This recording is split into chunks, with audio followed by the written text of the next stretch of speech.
Hey guys, welcome back to Organic Essentials, where we make real food recipes, and today we're making tortilla chips and guac for real.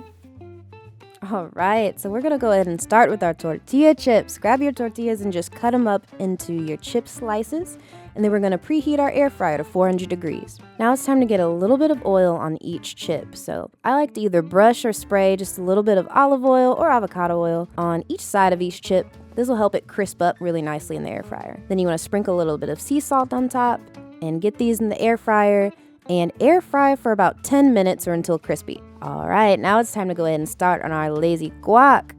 Just grab a few avocados and get them in a bowl, however is easy to you. I honestly just squeeze them in there.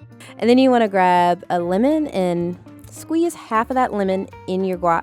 And then my secret ingredient, a few tablespoons of plain Greek yogurt. Yes, yogurt.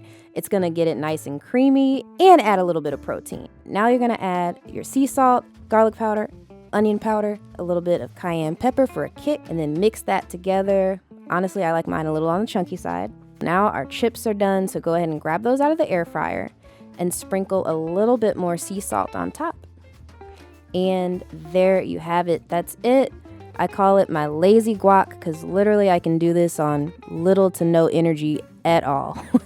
I also want to mention the cool thing about this version of guac is with the Greek yogurt, it doesn't brown as quickly. This way it's extra creamy, doesn't oxidize as fast, and honestly, it's just super simple. Sometimes, depending on what I have, I might add red onion or I might add serrano peppers or jalapeno peppers. But honestly, a lot of times this is my super lazy, chill version of it, and I might just do this here and it's still absolutely delicious. So, cheers.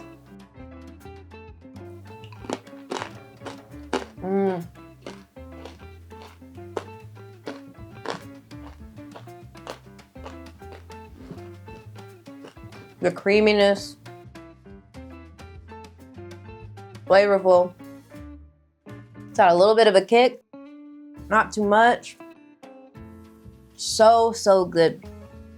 And if you haven't tried it with lemon, don't knock it till you try it. It's really good. Guys, thank you so much for watching. And I want to also give another shout out to our 1,000 subscribers. We really appreciate you guys watching and cooking along with us and commenting and sharing our recipes. I'm just so grateful. Like, this is literally how I cook at home for my family. Real food recipes. This is actually how we live. This is our real kitchen. If you're not subscribed, hit that subscribe button below. Like our video and share. It really helps out our channel because I want to continue to share these recipes with you all and show you different ways to cook with real food on a budget, okay? Eat well, be well, and I will see you next time.